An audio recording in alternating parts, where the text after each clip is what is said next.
আমি যদি আমার মাসির বাড়িতে গিয়ে ১ সপ্তাহ থাকি, আমার ৬০ থেকে ৭০ কেজি হতে মাত্র ১ সপ্তাহই সময় লাগবে। কি কারণে এই কথাটা বললাম? তাহলে চলো আজকের এই ভিডিওতে তোমাদের সাথে সেটাই শেয়ার করি।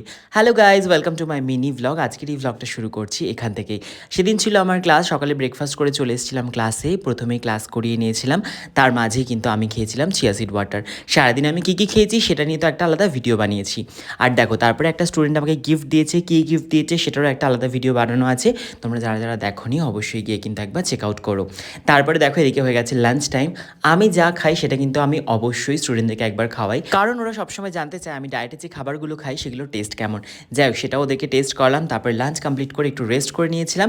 তারপরে ক্লাস শেষ হয়ে গেছে, স্টুডেন্টদেরকে টাটা বাই বাই করে দিলাম। তারপরে আমিও কিন্তু বেরিয়ে পড়লাম মাসি বাড়ি যাওয়ার জন্য।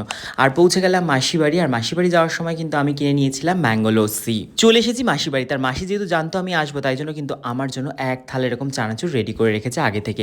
আমি ওই যে বলছিলাম মাসি বাড়িতে আসলে আমার ওয়েট বাড়তে ১ সপ্তাহ সময় লাগবে, কারণ আমি মাসি বাড়িতে আসলে মাসি আমাকে ৫ মিনিট পর পর এক একটা খাবার নিয়ে এসে বলবে, নে এটা খেয়ে নে, তুই অনেক রোগা হয়ে গেছিস, এখন তোর খাওয়া দরকার। তো মাসি এই করে করে কিন্তু কন্টিনিউ আমাকে খাওয়াতেই থাকে, কিছু না কিছু পরপর এনে এনে দিতেই থাকে। আর দেখতেই পাচ্ছি এদিকে মাসি বাড়ি আসার পর আমি কিন্তু একটার পর একটা জিনিস খেতেই আছি, মানে মুখ আমার চলতেই আছে। এই জন্যই আমি তোমাদেরকে প্রথমে একটা কথা বলছিলাম যে মাসি বাড়িতে যদি আমি ১ সপ্তাহ থাকি, তাহলে আমার ওয়েট আবার ৬০ থেকে ৭০ কেজি হতে ১ সপ্তাহই সময় লাগবে।